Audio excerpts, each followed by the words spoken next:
Welcome back जी। तो फिर मैं आप सबको शामिल करता हूँ इस प्लेटफॉर्म पर। पाकिस्तान और ऑस्ट्रेलिया के दरमियान ओडीआई सीरीज का आगाज हो गया है। कल पहला ओडीआई पाकिस्तान ने वहां पर 5 विकेट से जीत लिया बआसानी। एट द एंड आप उसे कह सकते हैं कि एक lower part of target chase कर रहा था पाकिस्तान, सिर्फ 201 रन का, और पाकिस्तान ने बआसानी 5 विकेट नुकसान पे हासिल कर लिया। पहले बॉलिंग करते हुए पाकिस्तान ने 200 पे ऑल आउट कर दिया ऑस्ट्रेलिया को। पिक ऑफ द बॉलर वहां पर रहे डेब्यूटेंट अरफात मिन्हाज, जिन्होंने 42 ईयर्स का रिकॉर्ड तोड़ा है कि डेब्यू पे वो 5 विकेट हॉल लेने वाले पाकिस्तान के पहले बॉलर बन गए हैं, और ओवरऑल वर्ल्ड में देखें तो पहले स्पिनर बन गए हैं, और ये बेस्ट बॉलिंग फिगर है फॉर स्पिनर ऑन डेब्यू। तो ये भी उन्होंने हासिल किया। तो एक ड्रीम डेब्यू था उनके लिए। काफी अर्से से उनके हवाले से बात चल रही थी सर्किट में कि उनको आना चाहिए, और जब उनको वहां पर अपॉर्चुनिटी मिली तो उन्होंने वहां पर उसको सही तरीके से ग्रैब किया और बड़ी आउटस्टैंडिंग तरह से उन्होंने बॉलिंग की। पाकिस्तान के बाकी बॉलर्स ने भी उनको हेल्प किया। अगर हम कहें, अबरार ने अच्छी बॉलिंग की, शाहीन शाह अफरीदी ने अच्छी बॉलिंग की। तो इस तरीके से उन्होंने ओवरऑल एक अच्छी स्पेल की और पाकिस्तान को हेल्प किया कि जिससे ऑस्ट्रेलिया को लोअर टोटल पर रिस्ट्रिक्ट कर सकें। ऑस्ट्रेलिया ने वहां पर अगर हम बात करें तो मैथ्यू शॉट और मैट रेनशॉ के अलावा कोई बैटर वहां पर एडजस्ट नहीं कर पाया उन कंडीशंस पे। वो भी सेट होकर उस इनिंग को बड़ा नहीं कन्वर्ट कर पाए दोनों, लेकिन उन दोनों ने एटलीस्ट अगर हम बात करें तो वहां पर कुछ रेजिस्टेंस शो की और वहां पर कुछ इंप्रेसिव बैटिंग की वहां पर उन्होंने। पाकिस्तान ने टारगेट 5 विकेटों के नुकसान पे हासिल कर लिया। एक बड़ी पार्टनरशिप चाहिए थी, गाजी गौरी और बाबर आजम के दरमियान वो पार्टनरशिप लगी, तो उन्होंने वो टोटल को चेस करने में आसानी हो गई। यहाँ पर मैंने आपको बताया कि बॉलिंग में जिस तरीके से एक इम्प्रेस किया एक डेब्यूटेंट ने, अरफात मिन्हाज ने, वही बैटिंग में अगर हम बात करें तो गाजी गौरी उनकी सिलेक्शन के हवाले से और सारी चीजों के हवाले से हम बात कर चुके हैं। वो हम पहले आप देख सकते हैं कि हमने ये चीज पे क्रिटिसिज्म किया था कि वो बाईपास करके आ रहे हैं, और अभी भी इस टीम में अगर आपको खेलना डिजर्व करता था तो रुहेल नजीर, क्योंकि जो वो डोमेस्टिक वो सारी चीजें खेल के हैं तो नंबर उनका बनता था। लेकिन गाजी गौरी को जब चांस मिला है तो उन्होंने यहाँ पर अपनी बैटिंग में चीज दिखाई है, ग्लिम्सेस दिखाए कि उनके पास टैलेंट मौजूद है। स्पिनर्स कुछ इस तरीके से वो स्वीप कर रहे थे और फास्ट बॉलर के अगेंस्ट इस तरीके से वो शॉट्स खेल रहे थे, तो कहीं ना कहीं उन्होंने एक अच्छी बैटिंग की। तो इन दो यंगस्टर्स ने वहां पर अच्छा परफॉर्म किया। बाबर आजम ने भी एक अच्छी 50 स्कोर की।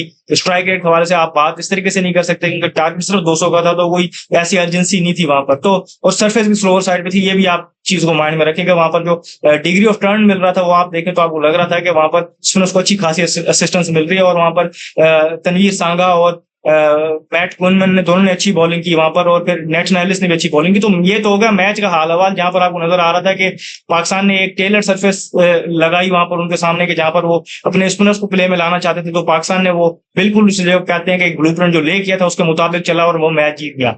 और दो यंगस्टर्स के लिए मैं खुश हूं, मैं अरफात मिन्हाज के लिए और गाजी गौरी के लिए भी, जिस तरीके से उन्होंने यहाँ पर परफॉर्म किया। लेकिन एक चीज यहाँ पर आप देखें कि बिगर पिक्चर को देखें तो अब ओडीआई क्रिकेट में आप जानते हैं कि बायलैटरल सीरीज को इतनी कोई अहमियत हासिल नहीं है, और लोगों को पता है कि एक बड़ी चीज आगे जो आने वाले 27 का ओडीआई वर्ल्ड कप वो होगा अफ्रीका में। तो वहां पर अगर आप देख, साउथ अफ्रीका में होगा, वहां पर नमीबिया में होगा, तो इन जगहों पर अगर आप देखें तो यहाँ पर आपको स्पिनर्स की इतनी ज्यादा जरूरत नहीं पड़ती, और वहां पर आप कहते हैं कि पेस एंड बाउंस खेलने के लिए अपने आप को आदी बनाए। और ओवरऑल अगर आप दुनिया में देखें तो इस टाइम पर एक ओडीआई क्रिकेट में नॉर्म चल रहा है। आप जहां भी जाएंगे आपको नजर आएगा कि जो सर्फेसिस होंगी वो बैटिंग सर्फेसिस होती है, और वहां पर आपको हाई स्कोरिंग गेम्स देखने को मिलते हैं। तो लोग अपने आप को उस तरीके से प्रिपेयर करते हैं जब जब उनको अपॉर्चुनिटी मिलती है।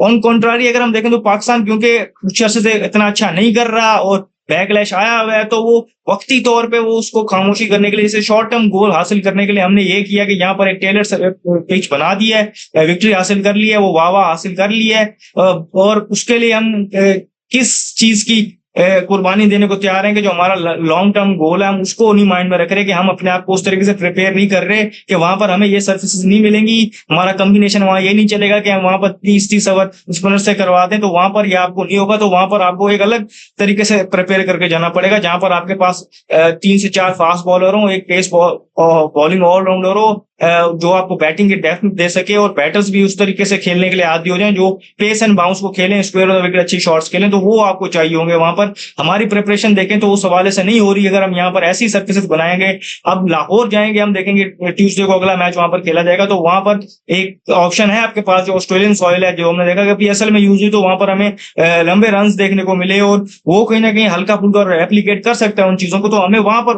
उसको खेलना चाहिए, ना कि अभी ये शॉर्ट टर्म गोल लेके चलें कि हमने ऑस्ट्रेलिया को स्पिन के थ्रू फंसाना है। तो वो चीजें हमें कोई, जिसे कहते हैं ना, हमारे कॉज को हेल्प नहीं करेंगी। ज्यादा कोई वनडे रह नहीं गए हमारे ओडीआई वर्ल्ड कप से पहले कुछ और अगर हम ऐड भी कर लें तो ये अगर आप देखें तो ये जाके 10-12 तक पहुंचेगा, इससे ज्यादा नहीं जाएंगे। तो आपको वो चीज भी माइंड में रखनी पड़ेगी। और दूसरी तरफ अगर आप देखें तो ऑस्ट्रेलिया की ये भी फुल स्ट्रेंथ टीम नहीं है, ट्रेविस हेड नहीं है इसमें। इसमें आप देखें तो मिचेल मार्श इंडिया चले गए, कूपर कॉनली नहीं है, बॉलिंग अटैक तो कंप्लीटली डिफरेंट है। तो आपको वो डर नहीं होना चाहिए, आपको अपने आप को एक्सप्रेस करना चाहिए और हारने से डरना नहीं चाहिए और ये शॉर्ट टर्म गोल को छोड़ना चाहिए।